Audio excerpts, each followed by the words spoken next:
Any specific tips for a front wheel drive McPherson setup? Yeah, so I mean, it depends a little bit on your application here, Michael, but one of the problems you'll see time and time again with a front wheel drive, or for that matter, anything with a McPherson Strut, is that you have really poor camber recovery. Let's say you're using on a circuit, which is a pretty typical example. What I mean by camber recovery is how much camber you gain by the suspension compressing. So let's say we're heading around the track, we're turning left and the outside of the car is compressing. If you have zero camber recovery, that's going to mean that any amount that the body rolls, you're also going to roll the same amount on your tire. So as your suspension compresses, you're not going to go into negative camber and sort of recover some of that camber that you've lost by having the chassis roll. Now, a McPherson Strut is a shocker for that. It's one of the biggest downsides of a McPherson Strut.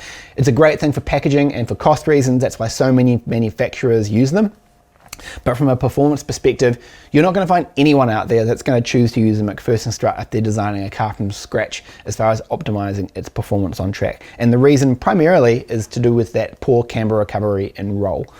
So what you typically find in a McPherson Strut setup is you end up having to run more static negative camber than you otherwise would, and maybe a comparable double A-arm system that might have better camber recovery. So probably my main tip is to think about your static camber settings, try it back to back it with a whole lot of different camber settings. You know, if you're taking big swings at it first, you want to be moving at least sort of half a degree or 1 degree at a time when you're really trying to try different camber settings, see how it affects the balance of the car, and you'll very quickly hone in on a static camber setting that's going to give you the balance and grip that you're looking for. So yeah, it's probably my main takeaway.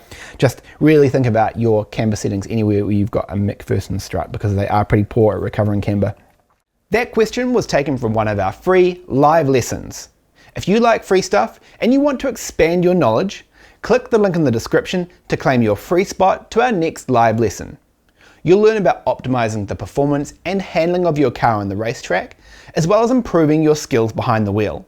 Plus, you'll have the chance to ask your own questions, which we'll be answering live.